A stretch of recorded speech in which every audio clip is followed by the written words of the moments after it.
So, I'm sure most of you know the basics of the CPM and DOS story. Very quickly, Tim Patterson, Seattle Computer Company, made QDOS for the operating system, James licensed it, etc., etc. There's been controversy ever since then about did Tim Patterson use CPM code and did Gates know that? I've met people who said, yes, Gary Kildall personally showed me the DRI records in the code, but it's always like, yes, perfect. It's like what my friend said and you're someone who said, you know. So I can't even begin to do this sort of justice. Bob's even can. So Bob is yours.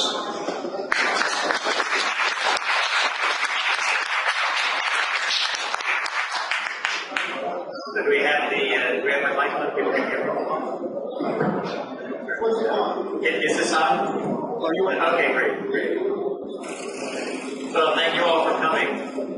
And I'll tell you that my first introduction to the Computer History Museum was actually at that Vintage Computer Festival, where, I don't know if you remember, but there was a table set up when I was wandering around and you had the People's Computer Company next week. And I went through it and found articles I'd written and letters that when I was 17 years old. So that was my first introduction. Well, thank you all for coming. This has been an interesting question. It feels like it's been a lifetime of work for me. I think it only feels that way, but it has been a lot of work. So I'm going to talk about whether MS-DOS code was copied from CPM, and I'll talk about a few related issues at the end. What I'm going to ask you to do is please hold off your tomatoes and your passionate comments until the Q&A section at the end.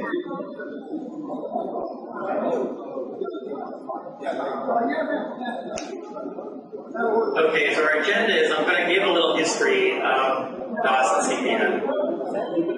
And then I'm going to do a forensic analysis of the software. And then, well, I'm going to talk about what is a forensic analysis.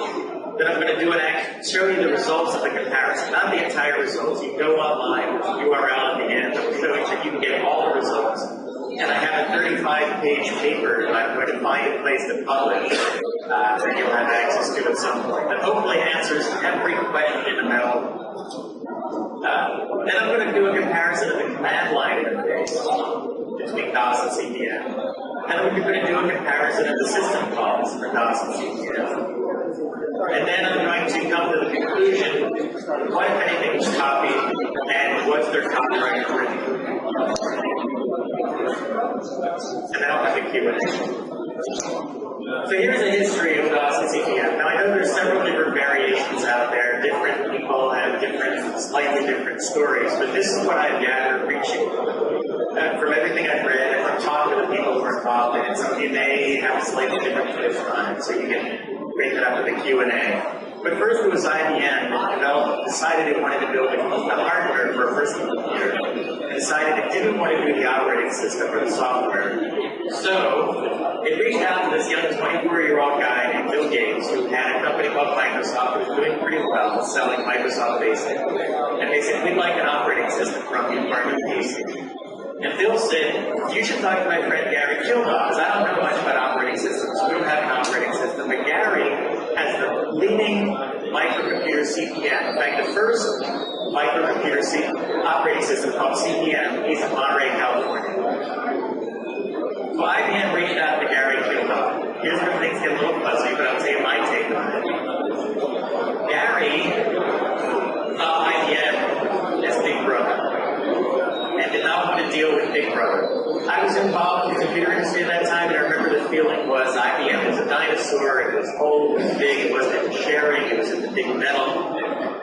So Gary decided to take his plane out for a ride with Tom Rollender. Okay, but so we'll take the questions and answers at the end. So from everything I know, he went for a plane ride with Tom Rollender, who many of you might know. I don't know if he's here today, but if you're looking at seeing that back there. And so IBM went back to Bill Gates and said, look, we still need an operating system. What can you do for us? So Bill said, I know about this computer. It's pretty close. This computer company is pretty close to me. Seattle Computer Products. And they built the Gazelle computer, which is right there. And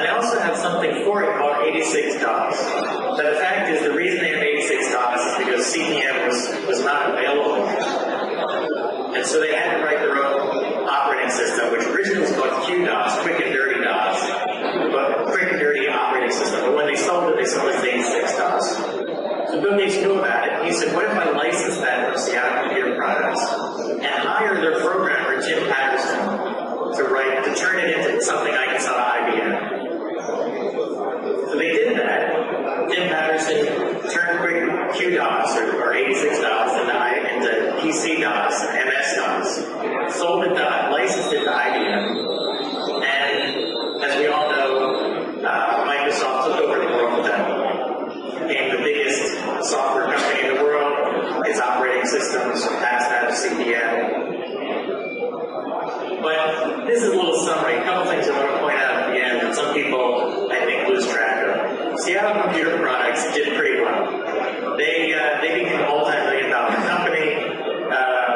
At the time, for microcomputers, that was a lot of money. And that's what they wanted. They wanted to sell hardware, and they needed an operating system. They needed the $75,000 that Microsoft paid them. And Gary Kilbell, DRI, did pretty well, too. Gary Kilbell, again, he created the first microcomputer operating system, and it sold very well for a long time. Just if you scale it to what Bill Gates is worth and what Microsoft did, it's a small fraction. But in absolute terms, they did well.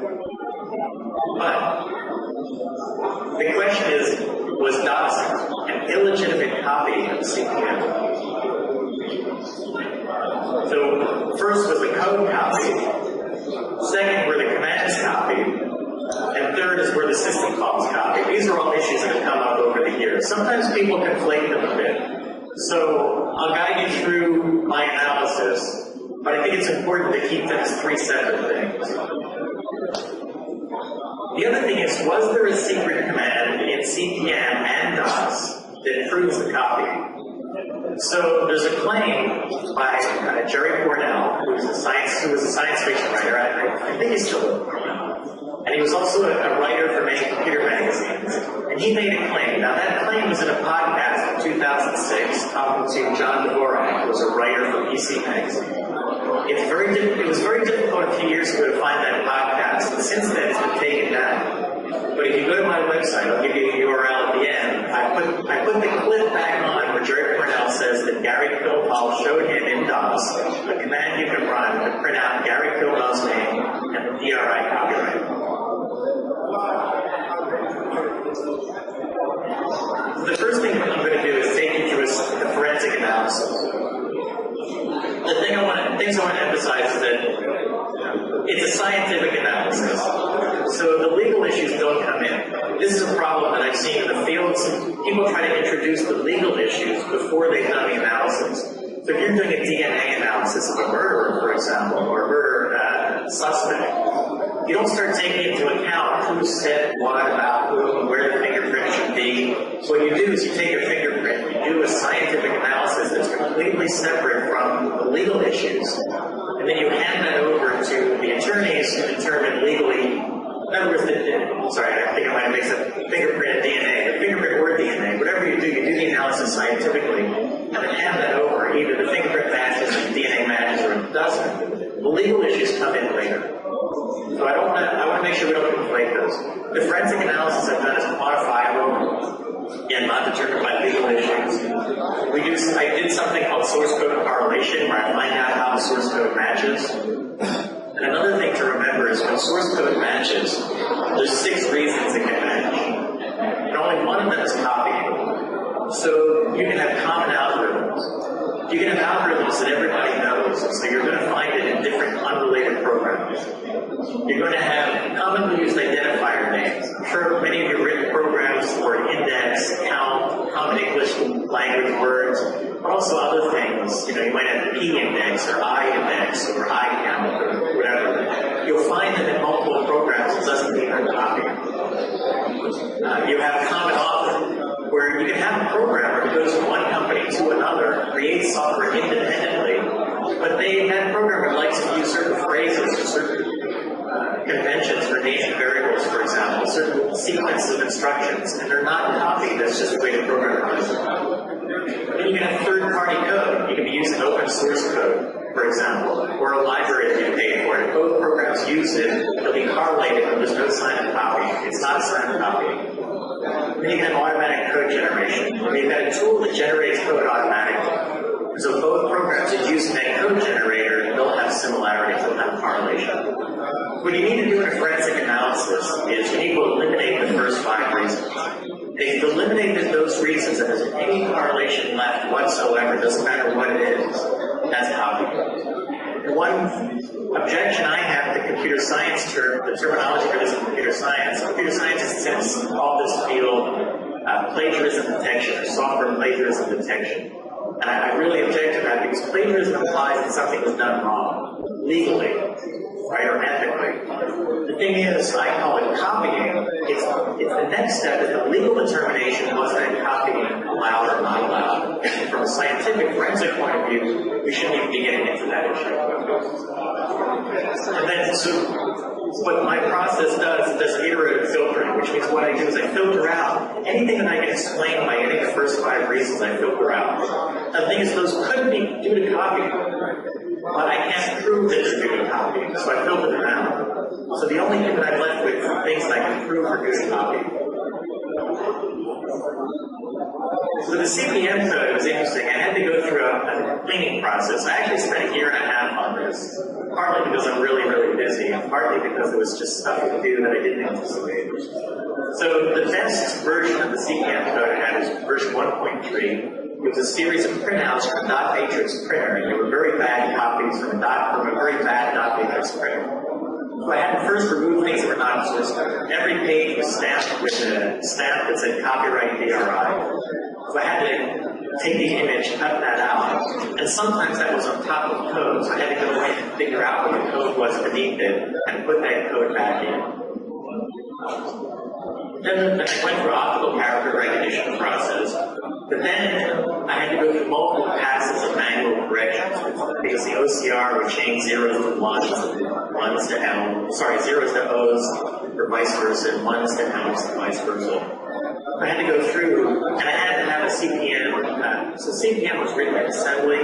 Actually, what made it more unique is the assembly that it was written in was DRI's version of assembly, which was unique. It had some unique characters in there, some unique commands in there.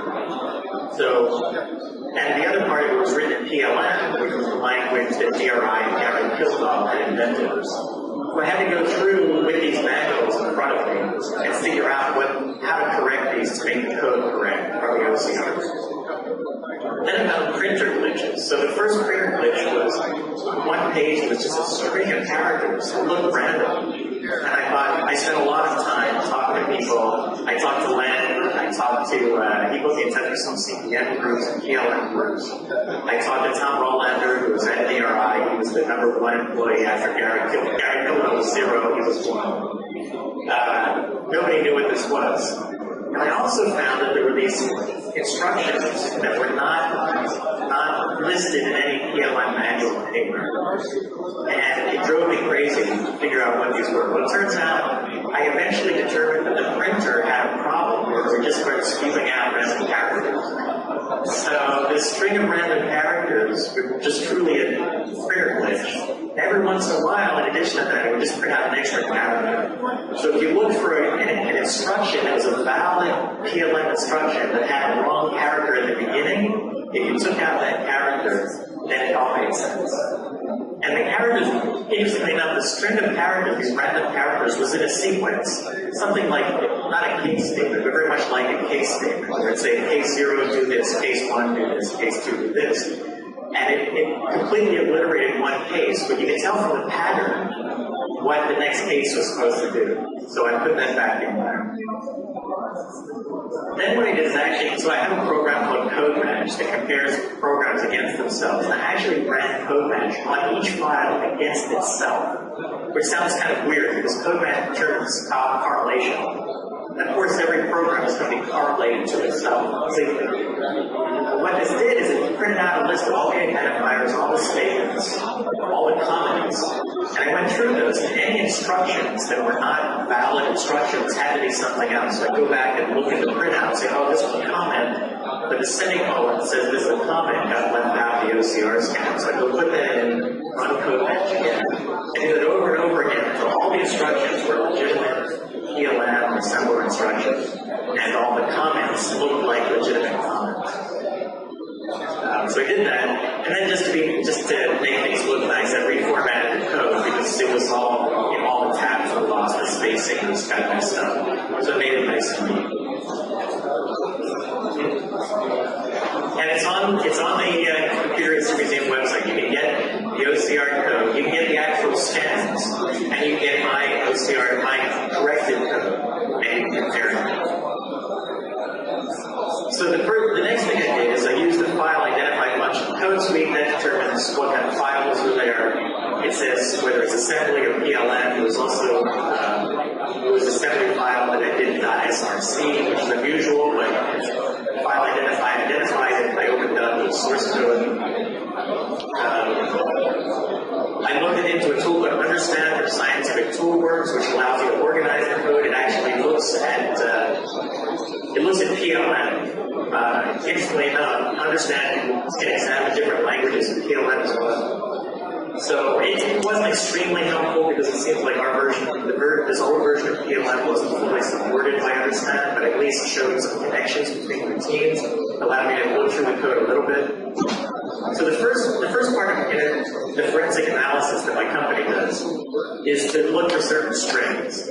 So first we look for the string copyright. It seems like a pretty simple thing, but when people copy code, they're often, there's two things. One, they're not always very careful, or two, they don't think they're doing anything wrong, so they copy the code. They think it's allowed. They're not worried about taking things out.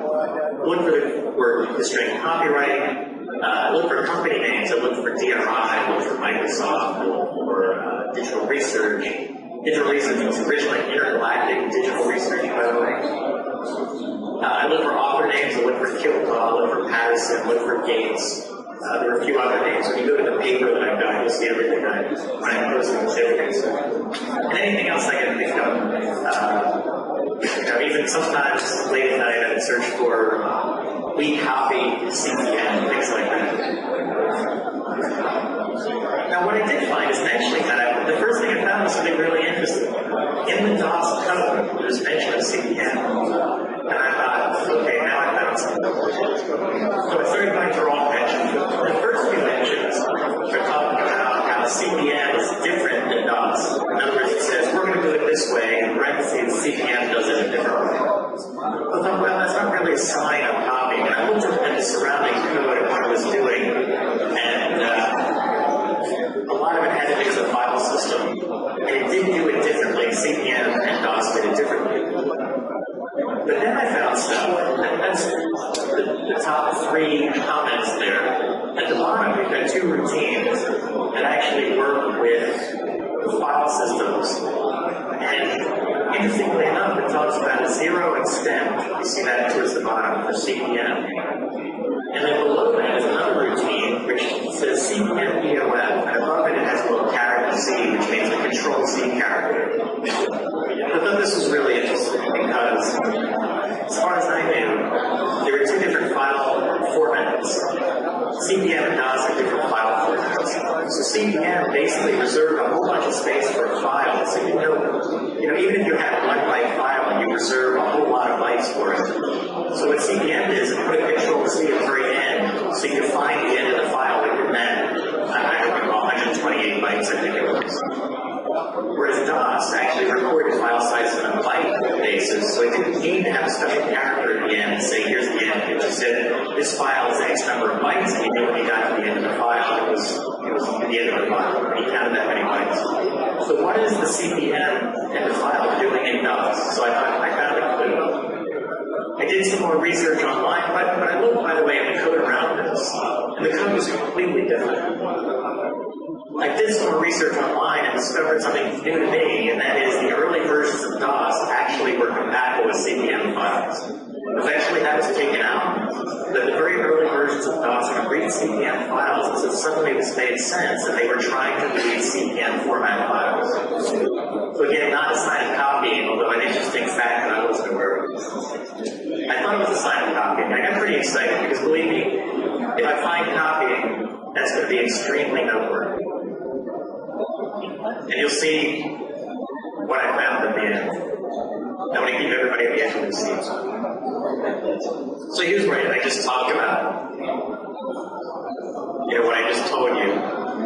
That basically, it's not a sign of copying, although it looked like it at first. So then I did the comparison. So I ran the standard procedure that my company uses. And then as I ran code match, which compares the files, the source code files to find copy, inspected the most highly correlated, and the correlations are very low. But one thing to understand is when I testify in court, a lot of times people say, oh, these correlations are low. From 0 to 100, you're looking at files that are only have a correlation of 11. But it's the relative correlation that's important, not the absolute value. So the low scores say that there's not much in there, but the little bit that is correlated might be really, really important. So I went through almost all, there were a lot of really low correlation scores. I went through almost all of them. Looked at the surrounding code. I also run SourceDetective, which is another tool. SourceDetective goes out on the internet and tries to find everything that's correlated, tries to find it on the internet. The idea is that two programs have something in common, and we can't find it on the internet, that's almost certainly copy. So what are the chances that two statements, comments, variable names, programmer names, something in there that show up in this program or this program, and you can't find anybody else using it? The difference here, though, is because CPM code has been available for a while, it's going to be on the internet, so we're going to find things on the internet. So SourceDetective is not as useful as it is in most other cases. But I ran it anyway to see what it found. I focused on things that were low search counts, in other words, things that were in both programs that were not found very often on the internet. And that's in addition to just inspecting those highly correlated files anyway. And then I also look at the partially matching identifiers. I'm going to show you what all these are. Partially matching identifiers are another clue to copy. So if somebody copies code, and they want to, usually if they want to hide it, they might change the variable index to index 1. Or they might have a print buffer, they might change it to buffer for print, anything like that. But they usually don't change it completely because it contains some important information in a variable name or function name. So we also look at partially identifying anything that has something in common. So like print buffer and buffer for printing would have the word buffer and it would have the word printing. It's a really long list. I'll give you just some summaries of the list to show you some of the things that I found. The other thing I did is I ran CodeCross. CodeCross is, I think, an interesting tool that originally we didn't think there was a need for it. And then it came up so much that we made it into a tool of its own. And what that is, it compares comments to functional code. The reason is a lot of people who copy code will copy the code, comment it out, return the comments, and then leave it in the code. They use it as a guide for writing the code. So they'll have an algorithm, one program, they copy it, they comment it out, they look at it and say, okay, I'm going to do this, I'm going to do this. And there have been a lot of cases where we find commented out code. That's what CodeCross does. We also run SourceDetective because to see if the stuff we found that's commented out is just generic stuff or really unique. This is just a diagram of what I basically described. This is the filtering that I described earlier. The basic things we do to filter out results that are not due to copying. So we filter out the third-party code generation, common identifier, common algorithm, common author, and then we see if there's anything left. So here's some of the matching statements. So as I said, the DOS source code we have is fully assembly code. The CPM code is part assembly, part PLM. So the first part is I did a comparison of assembly to assembly, and the next step was assembly to PLM. Even though they're different languages, you can still find, if there's copying, you can still find signs of copying if there's copying. So here, I'm just giving a few examples. There are a lot of examples. I think the most interesting example. So if you say, well, that's copying, you'll know this is the most interesting thing I could find. In the assembly, there was a statement true, not equal to false, that matched with both sets of code. Now that's just it makes a lot of sense, but what you do is you look at the code around it, it's nothing phenomenal, it's not, smoking gun. You look at the code around it, the first first thing you'll see here is that the variable false is actually defined differently in both programs. So that's a clue that this is a common statement. Obviously, false equals not true, and false defined differently in both programs. If you look at, I'm going to show a little snippet. If you look at the entire code, all of these, all the things I'm going to show you are routines that did things very differently. So you're kind of getting an idea of like meanings here. Here's a label. Well, actually, these are still considered statements because this is the lim. It's a label with a comment. So comments are stripped off and compared to statements. So we've got the lim as a label, and they're a label in both programs. You can see it appears twice in DOS, once in CPM. Interestingly enough, it's doing a comparison in a string, looking for characters, determining where the delimiter is compared. The delimiter is like end quotes, and single quotes, and double quotes. But if you look, not only is it doing the comparison slightly differently, but it's also looking for different characters. So again, not a signed copy. And if you go further, as I recall, these are doing it in routines that are used differently throughout the code. I went up a level and looked at how are these things being used too. Matching comments and strings. So here's a comment. There weren't a whole lot of them. This is get next character. A lot of these routines are getting characters, going through characters, trying to find a certain character, whether it's the end of file character, a delimiter, or some special character. The get next character doesn't sound, it's very common. It's not unusual. They're both routines, but you can see that they're done very, very differently.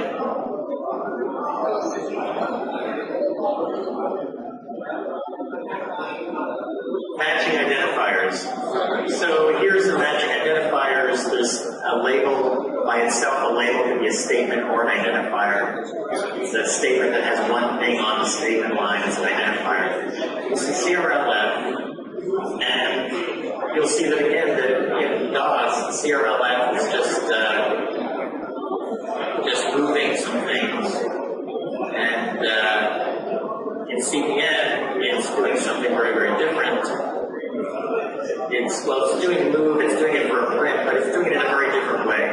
You have to ask yourself, if somebody copied this very, very simple routine, would they turn it into something so much less complex? Okay, it doesn't really make sense. So the next one is RENAM, R-E-N-A-M. But in DOS, it's a label, it's an instruction label, it's a statement label, and in CPM, it's actually a variable. And then there's block size.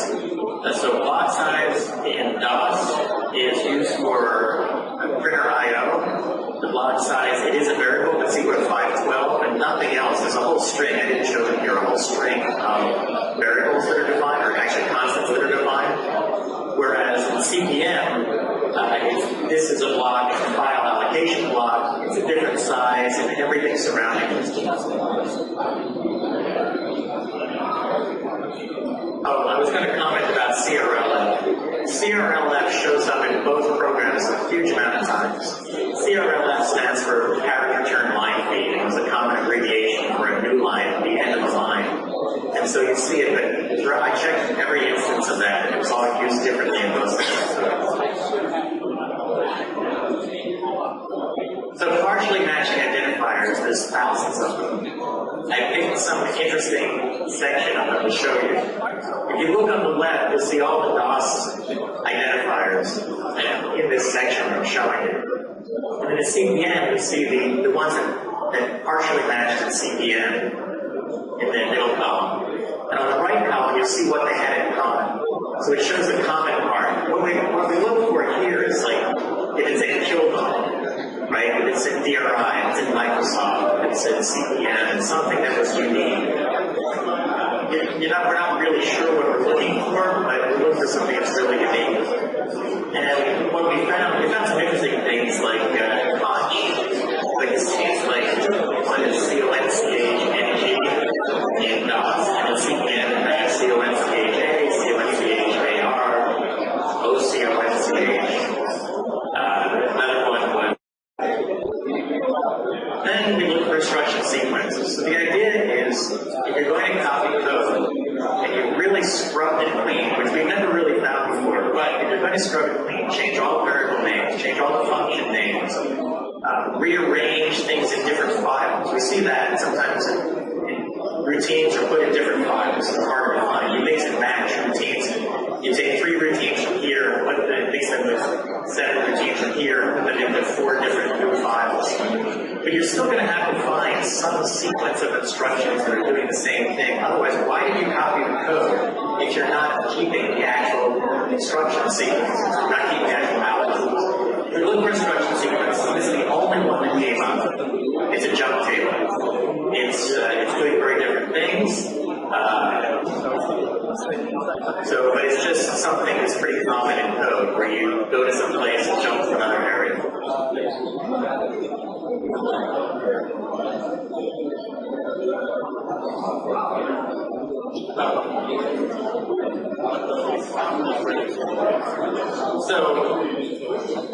So we can talk about that at the Q&A.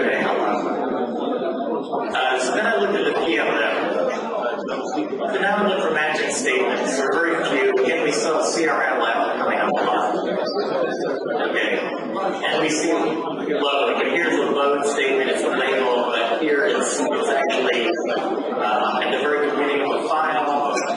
And if you look at the code, to be honest, I'm not even sure what the load is doing up there, because it's right at the beginning of the file, right before anything happens in the file.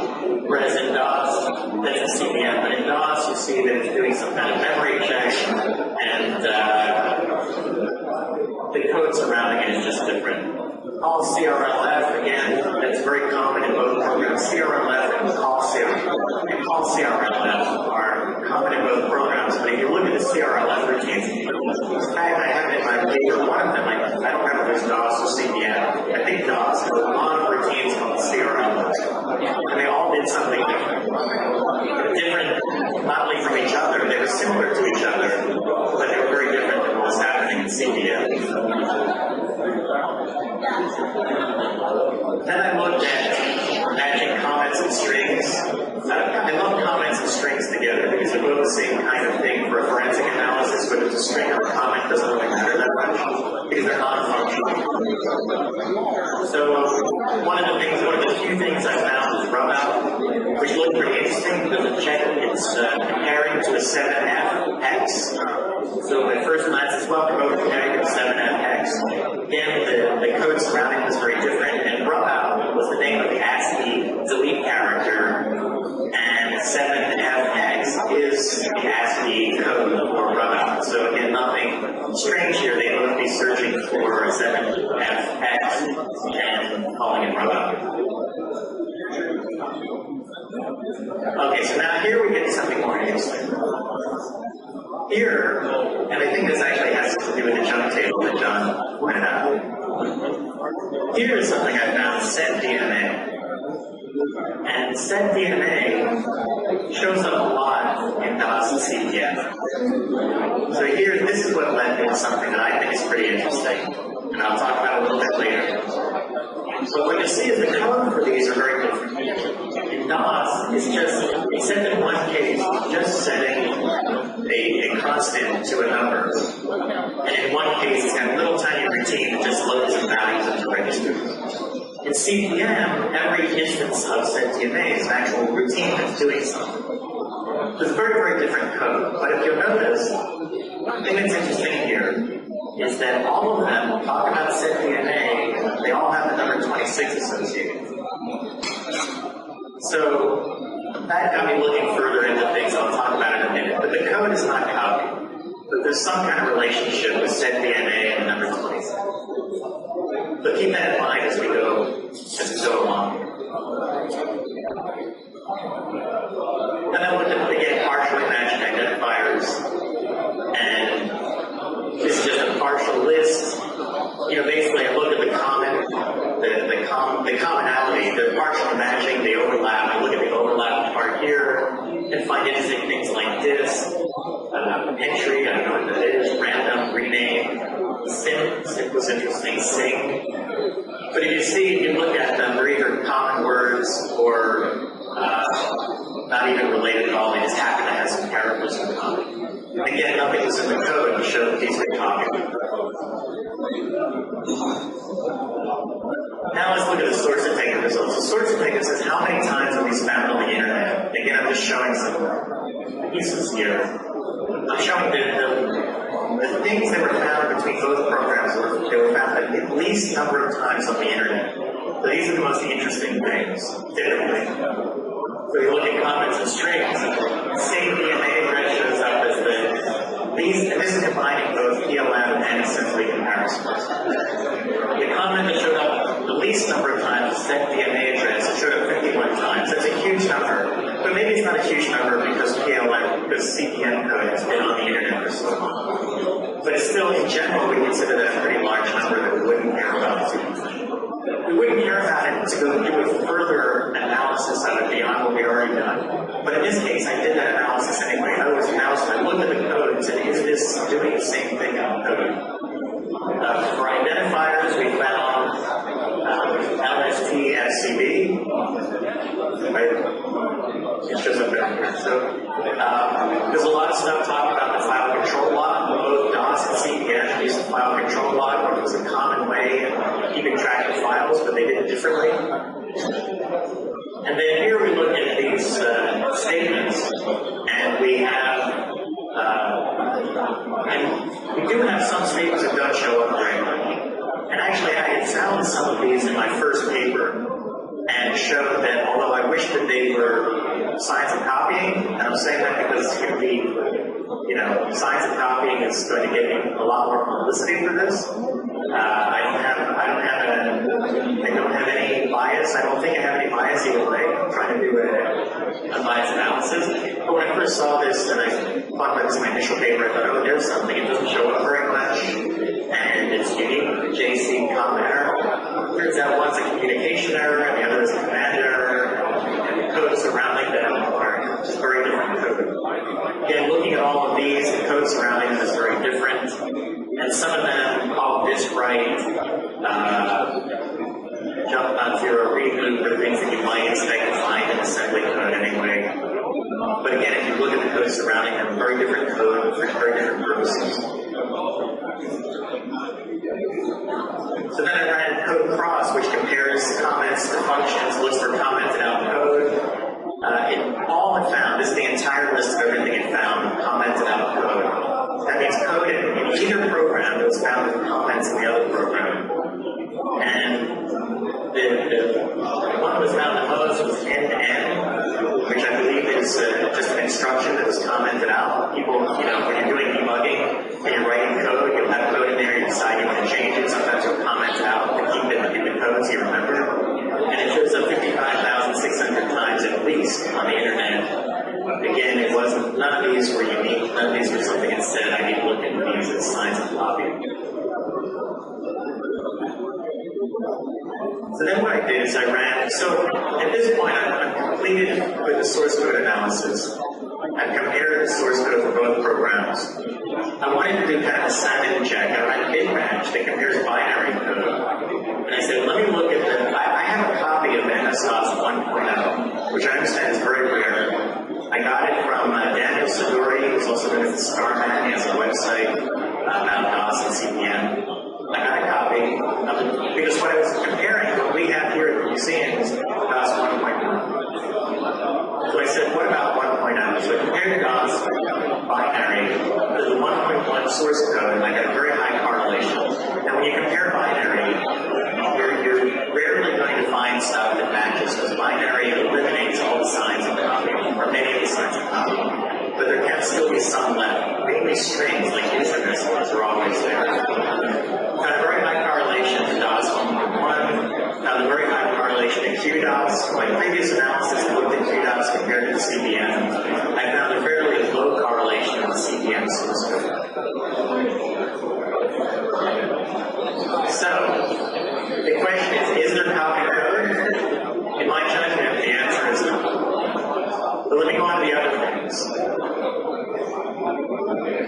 What about command line? So that's come up also. So some people said, well, people, when they're talking to me, sometimes people conflate all these things, so when it's separated. So what's a command line copy? Well, what I show you on the left is the DOS commands. Next to that is CPM. digital equipment. And next to that is Apple DOS. CP/M came out first, DMS and Apple DOS came out next, and the DOS came out after all of them. What you can see is, and I've highlighted the things that match, but some of the things in DOS that match DMS or Apple DOS don't match CP/M. And also these are very simple commands. I think they were very well known. They describe what they're doing. I don't think there's any evidence that CP/M copied the command lines. The DOS copied the command lines of CP/M because everybody was using these kinds of commands. The copy commands? No. My opinion is no. So let's look at the system calls. This was interesting. We talked about setDMA having a number 26. I found it unusual that throughout both sets of code, setDMA was associated with the number 26. So I went further into it. And this is something John will have particular interest because I know that he's brought this up. But I don't know if you've seen the code before. I actually found the code in CP/M and in DOS. Is the code that implements the system calls. I'm a little reluctant to call them APIs. Sometimes you'll hear them called APIs, but they're numbers. What you see is here's the code commented in CP/M. There's the code in DOS. And for 22 out of 30 CP/M system calls, 22 of them use the exact same number for the exact same function in DOS. And you can see that even internally the names are fairly similar, if not identical. I want to emphasize something here. This is not a copied code. I've gone through the whole analysis. I found no evidence of copied code. And interestingly enough, to me, the way these system calls are implemented internally are completely different. And the way a programmer would use these system calls are things that a programmer would use. If a programmer wants to write a programmer to read the console, they would do a system call 1. And if they want to do a call to open a file, they would do system call 15. So a programmer writing a program, they would use the same numbers for the same functions, but they would use them in different ways. The code was different, just the numbers for the functions were the same.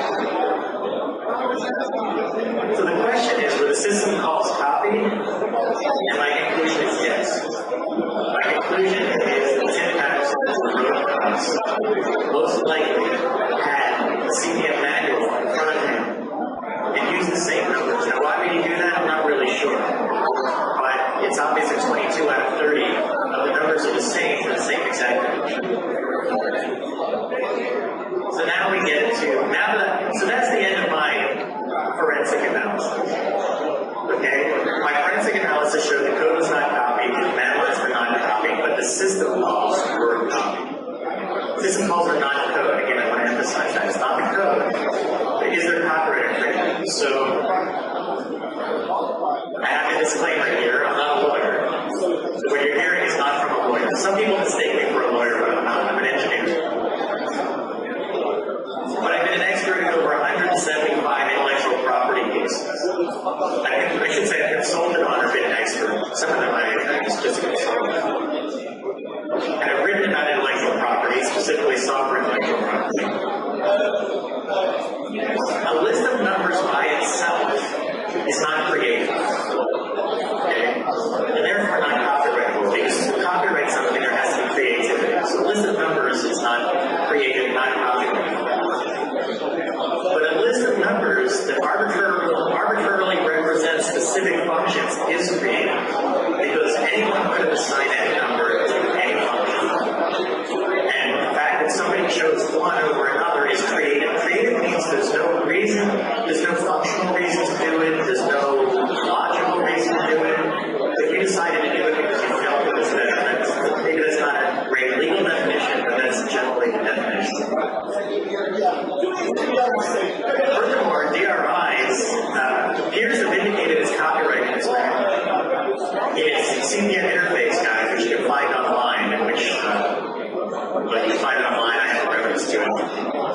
The system calls are in the DRI manual. So it appears that DRI copyrighted its system calls.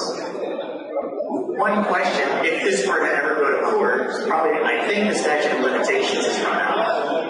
Although that's a gray area. If it were to go to court, I think DRI, or whatever entity, would have to show that it guarded its trade secrets in the system calls. I don't know if it's easy or difficult to do. So the question is there copyright infringement? And my answer is possibly. I think, because this is getting into legal areas are gray, and if you've been in trial, know that you think you've got a solid case, and then it falls apart. But I think there's a possible claim that DRI had a copyright on its system calls. The other question is, was it fair use by Microsoft? So Microsoft can claim, if DRI were ever to sue Microsoft, Microsoft can claim fair use. Fair use means that we had the right to use it. If you look at the recent Oracle Google copyright case about APIs, that was different because that was about actually copying the API code, not just the numbers. It was a different case. But there, to summarize, and let you know, I was working for Oracle as an expert. The final decision in that case was that the API code was copyrightable because code is copyrighted. The question is, was it fair use? The recent decision was that Google had fair use, could use the fair use defense, saying we had the right to use it, even though it's copyrightable, there's some things we can use. And here are the criteria.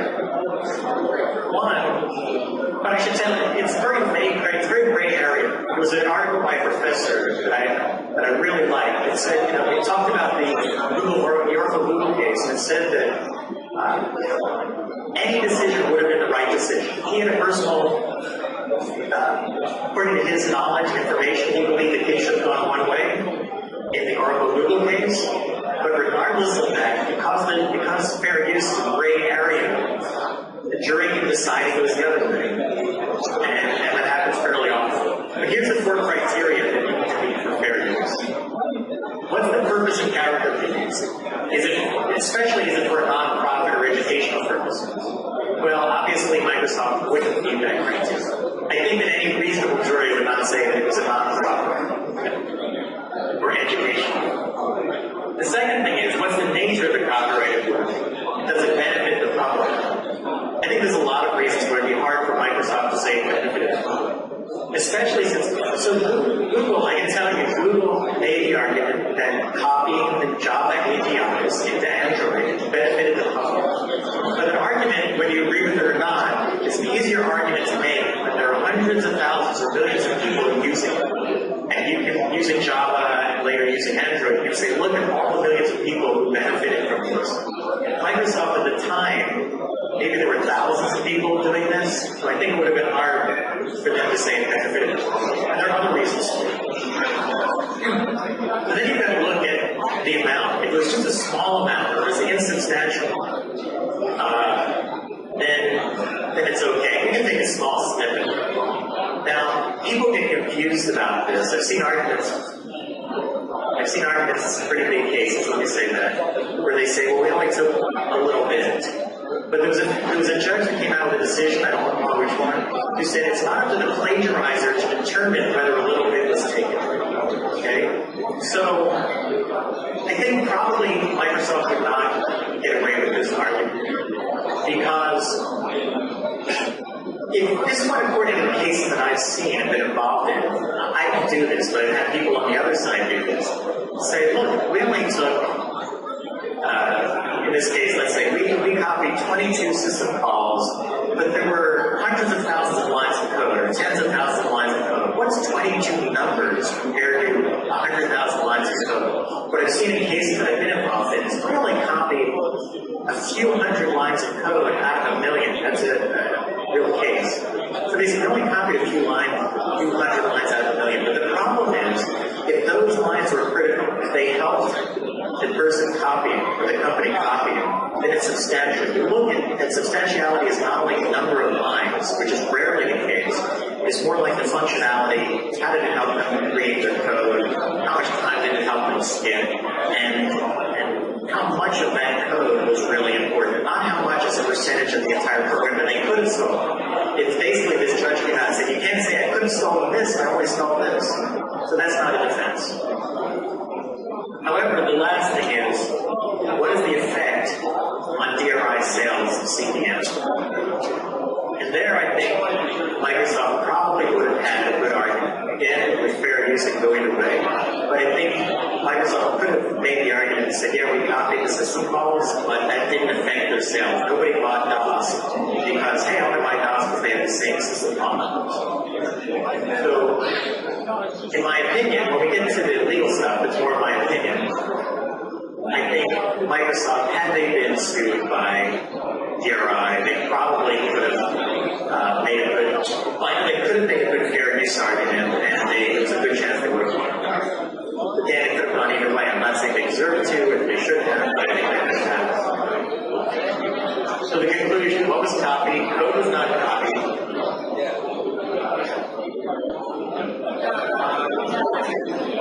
The command line interface was not copied, but system calls were substantially copied. Again, John is being disarmed. So the other thing is there is no secret routine in CPM or DOS. I've gone through all the code. Nobody's ever been able to say where it is. Nobody's been able to demonstrate it. I found nothing in either set of code. But let me put it this way. Suppose it was in CPM. Suppose there was a secret command in CPM. If the code was not copied, then how would it get into DOS? But the claim is that the best secret routine is in DOS. So here I'm going to make this look more interesting. So, before I get to that, sorry. Was there copyright infringement with the code? No. The command line interface? No. With the system calls? Maybe.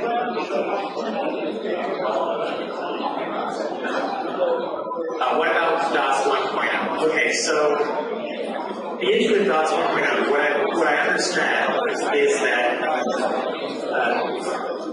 IBM at some point recalled DOS 1.0 and told everyone who had it that they were replacing with DOS 1.1. You send in the floppy for DOS 1.0, you get a copy of DOS 1.0. So I have never seen source code for DOS 1.0, but I have a copy of the binary, what's reputed to be the binary, and based on my correlation analysis, it does appear to be correct. If anyone has a copy of the source code, I'd love to see it. I'm sure the museum would love to get a copy legally. But since QDOS and DOS 1.1 are not copies of CPM, and the DOS 1.0 binary is highly correlated with CPM, it is extremely unlikely that DOS 1.0 is copied of CPM. But here I'm going to end my talk right before the Q&A with two challenges. Calling the Zeidman Challenge 1. I'm offering $100,000 to anyone who would use accurate forensic software diagnosis and forensic analysis techniques to show that DOS code is copied from CPM. And I'm going to announce the details shortly. I've been spending a lot of time working on this and doing my real job. So this is the kind of thing I don't want to put out there. And I want to make sure that it's done correctly, but I'm going to be doing it. And the next challenge is $100,000. Define a secret routine in DOS that prints DRI or kill numbers. Okay. And again, I'll announce details on that shortly. And it's time for the Q&A.